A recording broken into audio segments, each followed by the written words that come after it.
Some young brothers got paid last night. 2 young brothers that I said was going to get paid, and 2 young brothers that I said should get paid, and then 2 brothers that I said could get paid. Because I had a co-host on a show that I do Monday through Friday from 6 to 9 a.m. Pacific time that said, where are they going to get the money from? How do they want to pay both receivers and pay Burrow? How are they going to be able to do this? It's impossible to do it. And I said, listen, don't let these billionaire owners tell you that it's impossible. They can pay their players. And shout out to the Bengals. I give them a lot of criticism for being cheap. They were not cheap on it. They paid some brothers. Now they cool. But if they would have paid Hendricks, then they'd have paid the white boy. They'd have been cheap. They'd have paid the white boy. They'd have been cheap. But if they paid the brothers, they're the best organization in football now, right? I didn't say that, number one. Number two, you want to make sure that you make the white boy happy. You hear what I just said? So don't pay the other white boy. Make sure you make the white boy, Joe Burrow, happy. And what makes him happy? He wants Jamar Chase and T. Higgins. So that's all that matters. My star player, my face of my franchise, told me what he wants. Give it to him. And that's what they did. Jamar Chase agreed to a 4-year, so here's my prediction. $61 million extension, making him the highest paid non-QB. And T. Higgins signed a 4-year deal worth about $115 million, making him the highest paid wide receiver 2 in the league. And these deals were all done over the weekend, and this is now the highest paid receiver duo in the league. They're both extremely happy, and I think this is going to set the Bengals up for success for a long time coming. I'm so excited for it, because when players ball out and they overdo their previous contract and earn to be paid, pay them, y'all. Don't play games. Pay them. I love it. So here's my prediction. Do it. Bengals miss the playoffs again. Okay. They'll score 50 a game and lose 51-50. Okay. Every game. So they'll lose every game 51-50. They'll go 0-17, and they will not make the playoffs, obviously. So shout out to paying the 2 brothers astronomical amounts of money, and their defense is absolutely going to be it'll look exactly like the movie The Replacements. It's going to have a cop that's fucking retired. It's going to have the dude that's got to go back to the pen. It's going to have like the fucking 2 35-year-old corners. Mm-hmm. And so that's what they're going to use. They're going to use replacement players on D, and then their O will show out and score 50. So they'll lose. They'll go 0-17, lose 51-50. That's the bottom line. That's going to be my prediction. Can I give my prediction now real quick? But so my prediction is that the Bengals will finish second in the AFC North. I predict that they'll win 11 games. They'll go 11-6. They'll make the wild card, and they'll go on a deep playoff run. I believe that T. Higgins and Jamar Chase will both surpass 1,000-yard receiving. I believe Joe Burrow will win MVP, and I believe that the defense will be middle of the pack with their new D coordinator Al Golden, and they will just play better, smarter, more physical, more effort football on the defensive side. It won't be due to names and having big name guy. It'll be due to being technicians of the game, alignment, assignment, attack, effort, and just having a new philosophy and outgoing. Sometimes you need that new coach to come in. It's not because they're a bad coach before necessarily. It's just having that new identity, that new voice can be a new motivation to the players on that team. So that's my prediction. I have another prediction. Can I give you another prediction? Let's do it.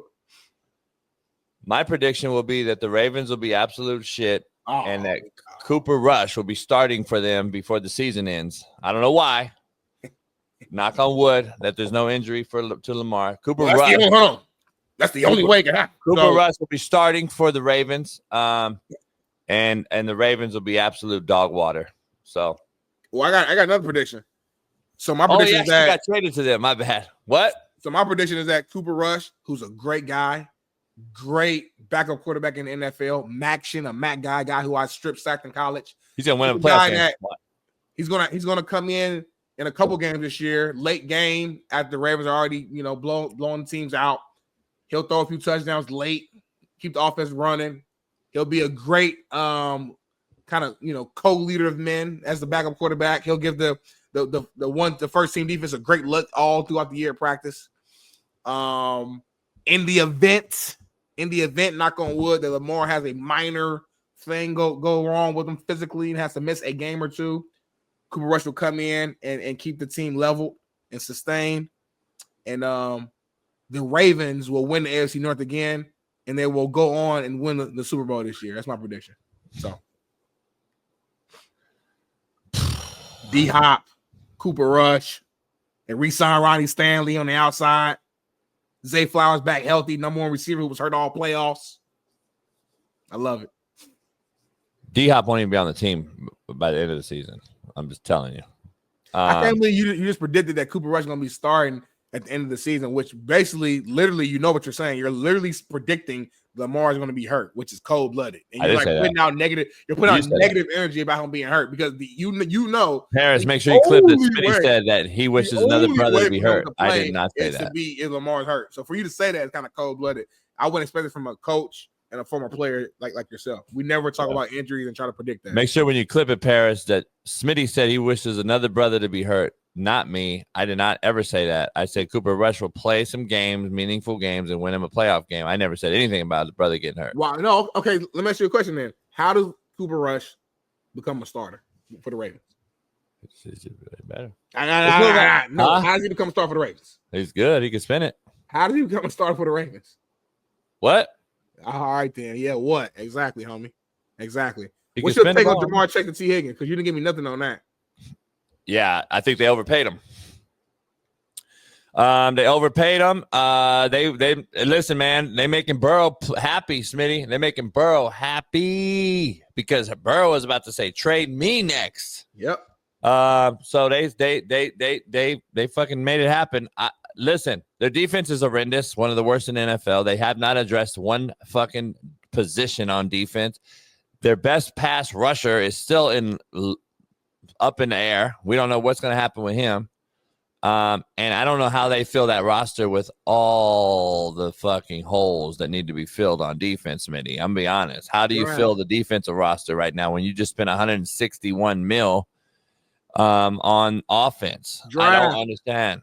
We're going to see. All it is, we're going to see, Smitty, but I've never seen a team win a Super Bowl that lacked in the trenches that were just very good on the 7-on-7 edge. This is not 7-on-7 once we get to the Super Bowl level. I've never seen a Super Bowl team win in shorts and shirts and 7-on-7. Even though we're trending that way, I've never seen it yet. It usually takes a great D-line, a great O-line, a great run game, some sort of semblance in the trenches that wins football games in the NFL deep into January and February. I've never seen it. So maybe the Bengals will be the first team to outscore everybody and just outscore everybody. Hopefully they get the ball last, I guess, if that's what you think this team, you said they are a wild card team, finished second in the conference is what you just predicted on the greatest, realest, and best show on planet Earth. You just predicted that. And I say there's no way they make the playoffs unless they do some crazy management right here and fill in the Excel spreadsheet holes on defense, bro, because god damn. Maybe they could get that Excel spreadsheet guy that's in Jacksonville now. That sounds like an absolute fucking idiot. And then make sure that he comes on over and helps out with the spreadsheet and fills that in. Because I don't know. I can't wait to talk about him. I hope we talk about him later. You believe that Joe Burrow is going to miss the playoffs 2 years in a row? Let's start there. Like, forget everything else. Forget defense. Forget just your knowledge of football. Yeah. You think Joe Burrow, if he's healthy all all year. Joe Burrow, homie. I know you do. I know, but you think him healthy all year? You really believe he's gonna miss the playoffs 2 years in a row? Smitty, that don't even make sense. That don't even logically make sense, homie. Smitty, it don't make sense. Be real, homie. He had an MVP caliber season 3 months ago, and they didn't make the playoffs. Let's be real. The first 6 games, it was weird. I don't know what was going on. Weird don't matter. Everybody was zooming in on weird. What's weird? They thought Joe Burrow's hand was messed up. You remember the first? I remember everything, homie. I don't just look at the end. The first 6 games, they went 1-5 or something like that. Correct me in the chat. It was something around 1-5, 2-4. It was a really weird, bad record. I don't know if it was lingering because of Joe Burrow's health prior, but he wasn't looking as great the first few games of the season. He started getting super hot in the middle and then throughout the rest, and that's when we went back and okay, he's MVP caliber. I think he comes into this season fully healthy.